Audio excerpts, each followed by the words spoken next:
Wala akong utang. Tama. Galing, galing, galing. So, let's talk about family values and Filipino-Chinese culture. How does it influence you in your financial decision-making process? Malaking bagay. One of the key Chinese tradition hanggang ngayon, hindi lang Chinese, in fairness. Asian. Hmm. No? Bibigyan kita ng idea, clue na ito sa sasagutin ko eh. Iaapot mo lang yung kamay mo, magkikipagkamayan ka, nakaganon ka pa.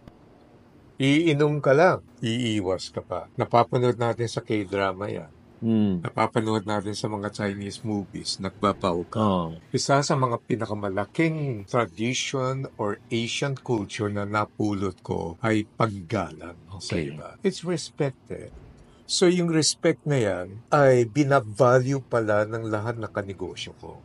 Yung respect na yan ay nakukuha ko ngayon sa aking kliyente. At dahil naintindihan ko yung value ng respect na yan, pinapasok ko rin sa lahat ng mga tao nagtatrabaho. Kaya mahalata mo ako, kahit pumasok ako sa isang restaurant, ginagalang ko yung mga tao doon, kay security guard ka, kay waiter ka. Pag nakikita mo yung nagpo-post ako sa Facebook, di ba? Oh. Lagi kong pinopost yung mga nagtatrabaho dyan. Okay. Gusto kong bigyan ng value yung tao. So yung respect na yan ay nake-carry through in the way you carry business. Pag ginagalang ka naman ng kausap mo sa negosyo, tumataas automatic ang kanyang trust. Pag Hmm. tumataas ang trust, ang laki ng opportunity ko na palaguin ng business ko.